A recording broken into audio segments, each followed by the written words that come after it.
you know, my neighbors, you know, like they say, Jonathan, what are you doing with your life? And I explain it to them, and then they say, why would anyone want to do that?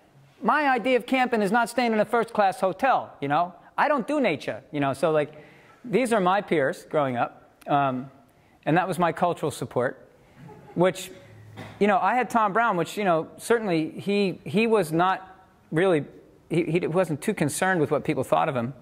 And he basically kept me going beyond what my peers would tolerate. Do you know what I mean? But for me, that was a difficult situation because I was pulled right out of my peer group. You know, I looked like them, I talked like them, but I didn't relate to them in any meaningful way. So I was like a person from another culture living within my own culture. And that, from my own experience of what kind of pain that can bring into your life, I know that what we really need to do is mentor families now. You know, we need to mentor parents. We need to mentor aunties and uncles in abundance.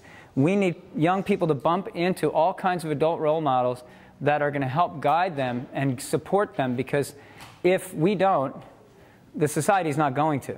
Because the Western shadow is going to push the nature connection back down again.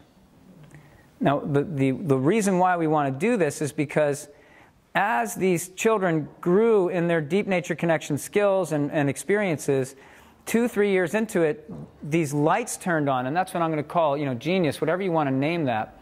But what I saw was that they really came into this powerful place.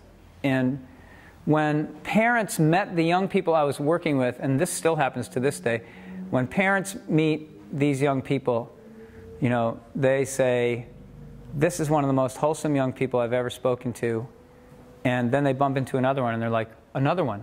And then they bump into another one, they're like, another one. And they're all alive, and they communicate, and they look you in the eye, and they're very powerful, and they're creative, and they're thoughtful, and they're sensitive, and they're listening. And they're just like, wow, can you do that for my kid? You know, like, can you help my child be like these children? You know?